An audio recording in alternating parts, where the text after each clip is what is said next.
Hello students, आज हम पढ़ने जा रहे हैं स्टैंडर्ड 10th की फर्स्ट पोएम जिसका नाम है अ टीनेजर्स प्रेयर। टीनेजर की दुआ। टीनेजर कहते हैं वो बच्चों को जो 13 से लेकर 19 के बीच की एज में हो। देखिए, आप जब भी 13, 14, 15, 16, 17, 18 और 19 कहेंगे तो आपको हर वर्ड के एंडिंग में टीन सुनाई दे रहा होगा। यही होती है टीन एज। चलिए इसका सबसे पहले वार्मिंग अप देखते हैं। Chit chat. Form groups of 5 to 6 and discuss. 5 से 6 लोगों का ग्रुप फॉर्म करना है और डिस्कस करना है। क्या डिस्कस करना है? नीचे दिए गए कुछ पॉइंट्स हैं, उनके बारे में डिस्कस करना है। Give a rating of 1 to 5। 1 to 5 rating करना है to each of the following. नीचे दिए गए हर पॉइंट को। When you have to take important decisions what do you generally do. जब भी लाइफ में आपको कोई इंपॉर्टेंट डिसीजन लेना होता है तो आप आमतौर पर क्या करते हो, उससे रिलेटेड यहाँ पर कुछ पॉइंट्स दिए हुए हैं। यहाँ पर मैंने मेरे अकॉर्डिंग किया हूँ, आपने आपके अकॉर्डिंग करना है। चलिए, पहला पॉइंट जो मेरे अकॉर्डिंग मैंने किया हूँ यहाँ पर, pray to God for guidance. God से, अल्लाह से गाइडेंस के लिए दुआ करता हूँ।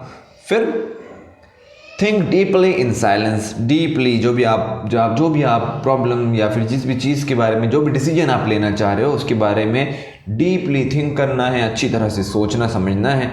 फिर है कंसल्ट पेरेंट्स और एल्डर्स। थर्ड स्टेप आती है मेरे लिए कि पेरेंट्स से, एल्डर्स से, जो हमसे एक्सपीरियंस्ड लोग हैं उनसे कंसल्ट करना चाहिए, मशवरा लेना चाहिए। उसके बाद में कॉन्टैक्ट फ्रेंड्स फॉर एडवाइस। दोस्तों से कांटेक्ट कर सकते हैं मशवरा लेने के लिए, एडवाइस लेने के लिए। उसके बाद में ask your teacher for help, और अगर पॉसिबल हो तो आप अपने टीचर से भी हेल्प के लिए, मदद के लिए उनको अप्रोच कर सकते हो, उनसे मदद मांग सकते हो। ऐसा तो होता नहीं है जनरली कि toss a coin to decide. कोई बहुत इंपॉर्टेंट डिसीजन है लाइफ का और आप टॉस कर रहे हो कॉइन को कि हेड और टेल, इसमें से हम डिसाइड कर लेंगे कि हमें क्या करना है। तो ऐसा तो जनरली नहीं होता। और हमको रेटिंग भी 1 to 5 करना थी, हमने 1 to 5 कर दी है। चलिए, इन पोएट्री सेकंड पॉइंट है। इन पोएट्री वेरी ऑफन, अक्सर, there are lines in which the poet seems to talk directly to an absent person, जिसमें लगता है कि पोएट बात कर रहा है डायरेक्टली ऐसे पर्सन से जो कि एब्सेंट हो, मौजूद ना हो, या फिर एन एब्स्ट्रैक्ट आइडिया और थिंग और ऑब्जेक्ट, या फिर किसी ऐसी चीज़ से वो बात करता हुआ लगता है जिसका कोई फिजिकल प्रेजेंस ना हो, ऐसी कोई चीज़ जो मौजूद ना हो जगह पर, वो चीज़ से बात करता हुआ लगता है। तो सच अ टैक्टिक और डिवाइस, तो इस तरह की जो टैक्टिक होती है, इस तरह की जो पोएटिक डिवाइस होती हैं यूज्ड बाय द पोएट, जो पोएट यूज करता है पोएम में, is the figure of speech. तो ये एक फिगर ऑफ स्पीच है जिसका नाम है अपोस्ट्रॉफी। तो चलिए, इसकी कुछ एग्जांपल्स यहाँ पर दी हुई है। हो सकता है कि मैं कुछ फिगर ऑफ स्पीच के लिए आपके लिए अलग से सेपरेट वीडियोस बना दूं, उसमें एपोस्ट्रॉफी क्या होती है इसको डिटेल में हम समझेंगे। अभी के लिए आप इतना ही समझिए कि पोएट एपोस्ट्रॉफी में किसी एब्सेंट पर्सन से बात करता है, या फिर किसी एब्स्ट्रैक्ट आइडिया और थिंग या किसी ऑब्जेक्ट के बारे में बात करता है जो कि मौजूद ना हो, जो कि एब्स्ट्रैक्ट हो, जिसका कोई फिजिकल प्रेजेंस ना हो, या किसी एब्सेंट पर्सन से बात करता है। इतना आप एपोस्ट्रॉफी के ताल्लुक से समझिए। यहाँ पर कुछ एपोस्ट्रॉफी की एग्जांपल्स दी हुई हैं, जैसे twinkle twinkle little star. Twinkle twinkle little star, तो यहाँ पे जो स्टार है वो क्या है? एब्सेंट है, मौजूद नहीं है वहाँ पर। पोएट के सामने वो बात कर रहा है, पोएट उससे, ऐसा नहीं है। तो twinkle twinkle little star. Death, where is thy sting. ए मौत, तेरा डंक कहाँ पर है? एक बात है, तो यहाँ पर डेथ क्या है? डेथ क्या है? ये एब्स्ट्रैक्ट थिंग है ना, ये इसका कोई फिजिकल कोई अपीयरेंस नहीं है। जैसे ये माउस है यहाँ पर मेरे पास में, ये फिजिकल थिंग है, एब्स्ट्रैक्ट चीज़ नहीं है। एब्स्ट्रैक्ट वो होंगी जिसको हम छू नहीं सकते, जिसका कोई फिजिकल प्रेजेंस ना हो, वो होती है एब्स्ट्रैक्ट चीज़। यहाँ पे क्या मौत का फिजिकल प्रेजेंस है कि ये मौत ऐसी होती है? ऐसा नहीं है ना। तो ये क्या है? डेथ। डेथ क्या है? एब्स्ट्रैक्ट थिंग है, ऐसी चीज़ जिसका कोई फिजिकल प्रेजेंस ना हो। वेयर इज थाई स्टिंग, ए मौत तेरा डंक कहाँ पर है? ओ केव मैन, ए गार में रहने वाले आदमी, ए गुफाओं में रहने वाले आदमी, I wish I could live with you, मैं तमन्ना करता हूँ, ख्वाहिश करता हूँ कि काश मैं तेरे साथ रह सकता। तो ओ केव मैन कौन है यहाँ पर? केव मैन सामने है उसके? नहीं है। ये कहाँ पर है? ये एब्सेंट है, केवमैन केव में होगा, ये एब्सेंट है। लेकिन किसी एब्सेंट पर्सन से बात करना एपिस्ट्रॉफी होती है। किसी एब्स्ट्रैक्ट चीज के बारे में बात करना, जैसे कि यहाँ पे डेथ से की गई है बात, क्या होती है? एपिस्ट्रॉफी होती है। ये फिगर ऑफ स्पीच है। नाउ कंप्लीट द फॉलोइंग, नीचे दिए गए पॉइंट्स को कंप्लीट करना है और creating examples of epistrophe of your own, और खुद की एपिस्ट्रॉफी की एग्जाम्पल्स बनाना है। यहाँ पर मैंने अपने अकॉर्डिंग बनाया हूँ। तो फर्स्ट है, O life how grievous are you, ऐ जिंदगी तुम कितनी ग्रीवस हो। कहते हैं ग्रीवस मीनिंग कि जो बहुत ज़्यादा दुख दे, तकलीफ दे, बहुत ज़्यादा झंझोड़ दे इंसान को, बहुत ज़्यादा गम दे, वो होती है ग्रीवियस। तो ऐ जिंदगी तुम कितनी ग्रीवियस हो। ठीक है। सेकंड है, डियर गॉड, ए खुदा please guide us to the straight path, ए खुदा हमें एक सीधा रास्ता बता, सीधे रास्ते की ओर हमें दिशा दिखा, गाइड कर। तो डियर गॉड, हमारे बीच में गॉड नहीं है, वो प्रेजेंट नहीं है, वो एब्सेंट आइडिया है। गॉड कहाँ पर है? आसमानों पर। थर्ड है, books you are my best friends, ए किताबों, ए बुक्स तुम मेरे बहुत अच्छे दोस्त हो। You are my best friends. Books क्या है? प्रेजेंट नहीं होंगे, ऐसे बुक्स सामने रखी होंगी और वो बुक्स से बात कर रहा है, ऐसा नहीं है।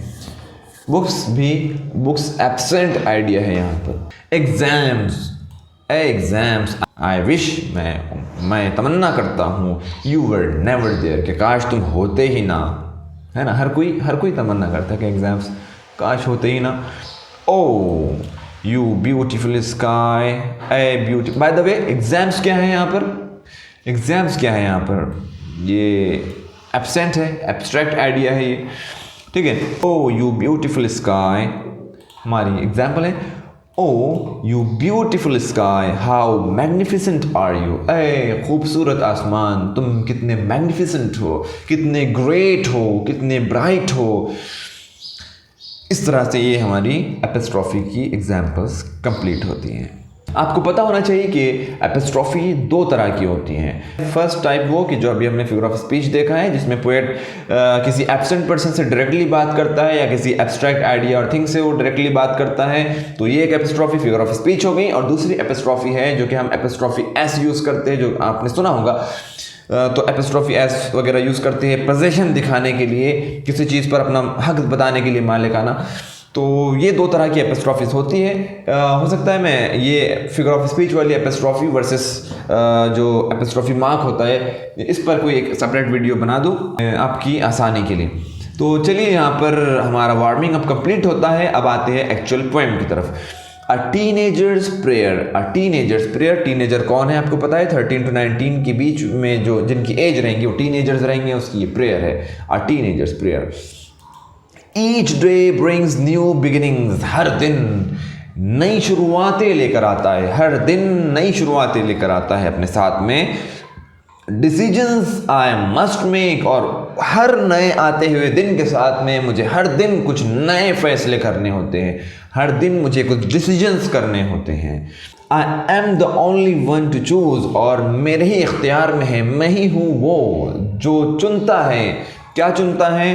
The road that I will take, कि वो रास्ता जो मैं लूँगा, जिस पर मैं चलूँगा, ज़िंदगी का रास्ता, वो मेरे ही इख्तियार में है, वो मेरा ही डिसीजन रहेगा कि मैं कैसा रास्ता चुनूँ। I can choose to take the road of life, मैं ज़िंदगी का ऐसा रास्ता चुन सकता हूँ that leads to great success, जो कि बहुत ग्रेट सक्सेस पर मुझे लीड करता हो, जो कि एक कामयाबी की ओर मुझे लेकर जाता हूँ।